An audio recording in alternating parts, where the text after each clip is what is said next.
یہ زندگی میں وہ ٹائم ہوتا ہے، اور پردیس میں رہنے والا اپنی زندگی دے کر پیسہ کماتا ہے، اور جب پیسہ آ جاتا ہے زندگی نہیں رہتی۔ آپ کے ماں باپ نہیں رہتے، آپ کے بچوں کا بچپن نہیں رہتا، آپ کی بیوی بوڑھی ہو جاتی ہے، آپ کے دوست یار آپ سے جدا ہو جاتے ہیں، آپ اپنا علاقہ، خوشی غمی سب چیزوں سے دور ہو جاتے ہیں۔ آپ کی زندگی صرف ایک پیسہ کمانے والی مشین بلکہ اے ٹی ایم مشین بن کے رہ جاتی ہے۔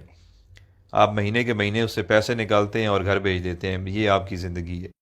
پردیسی بندہ جب ایک دو سال بعد گھر واپس جاتا ہے تو اسے سب کی شکلیں تبدیل ملتی ہیں، بچے بڑے ہو گئے ہوتے ہیں، جو جوان ہیں وہ بوڑھے ہو گئے ہوتے ہیں، اور اس سے بڑا ظلم کیا ہوگا کہ وہ جب واپس آتا ہے ملک سے، آتے ٹائم گھر والوں کو کہتا ہے اچھا میں چلتا ہوں، 2 سال بعد فلاں مہینے میں آؤں گا۔ اس سے بڑی زیادتی اور کیا ہو سکتی ہے؟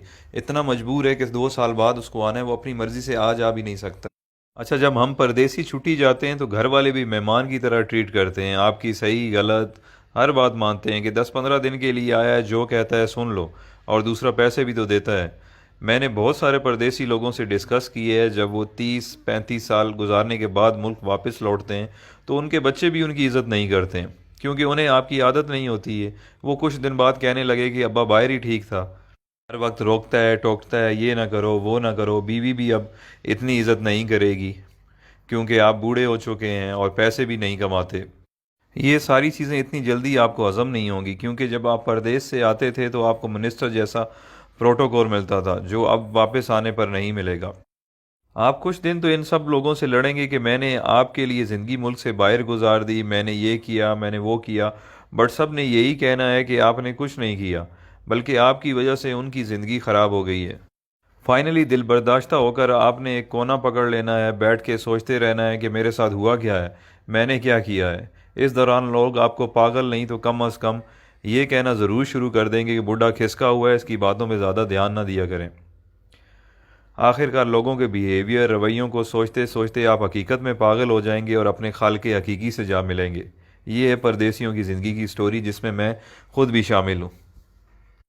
جو پردیس میں رہتے ہیں وہ میری باتوں کو اچھی طرح سمجھ رہے ہوں گے، کیونکہ جس پہ گزرتی ہے وہی جانتا ہے۔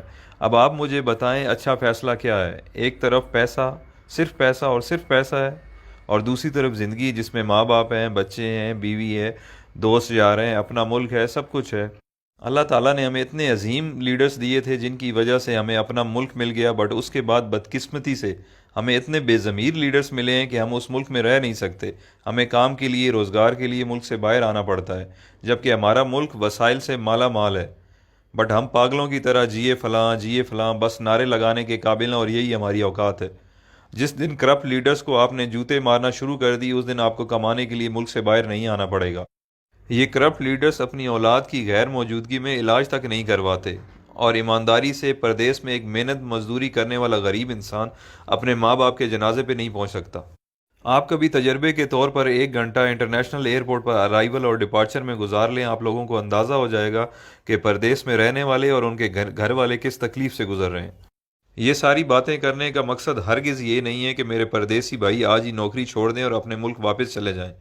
میں صرف یہ سمجھانا چاہتا ہوں کہ آج سے پلاننگ کریں اور باہر رہتے ہوئے کوئی چھوٹا سا کام اپنے ملک میں شروع کر دیں، تاکہ کچھ عرصے بعد اپنے ملک واپس آنے کے قابل ہو جائیں۔ آئی مین کہ اتنے وسائل ہو جائیں کہ آپ واپس آ جائیں، کیونکہ 30 سال بعد بھی آپ کو پاکستان واپس جا کر کوئی نہ کوئی کام کرنا پڑے گا گزارا کرنے کے لیے۔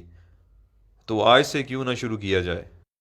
سب سے اہم چیز جو ہے وہ ہے آپ کی ڈائریکشن۔ فار ایگزامپل، آپ پنڈی کی طرف منہ کر کے چلنا شروع کر دیں اور آپ کی خواہش کراچی پہنچنے کی ہو، آپ جتنی بھی جان مار لیں آپ نہیں پہنچ پائیں گے، کیونکہ آپ کی ڈائریکشن غلط ہے۔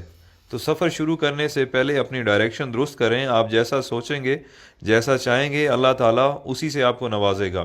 تو بڑا سوچیں، بڑا خواب دیکھیں۔ جب دینے والے نے کوئی حد، کوئی پابندی نہیں لگائی تو ہم خود کو کیوں لمیٹڈ کریں؟ بزنس ہو، ایجوکیشن ہو یا نوکری ہو، سکسیس آپ کو اس فیلڈ میں مل جائے گی، بٹ دیکھنا یہ ہے کہ جس کی جستجو آپ کر رہے ہیں یا جو خواب آپ دیکھ رہے ہیں اس کی اہمیت، ویلیو کیا ہے۔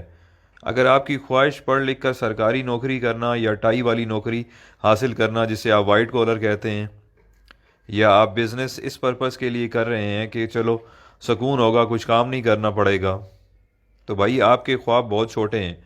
دنیا میں بہت کچھ ہے۔ کام ایسا سلیکٹ کریں کہ اگر آپ منزل پر پہنچ جائیں تو آپ اپنے اور اپنے گھر والوں کے ساتھ ساتھ خاندان، محلے، گاؤں، شہر اور معاشرے کے لیے فائدہ مند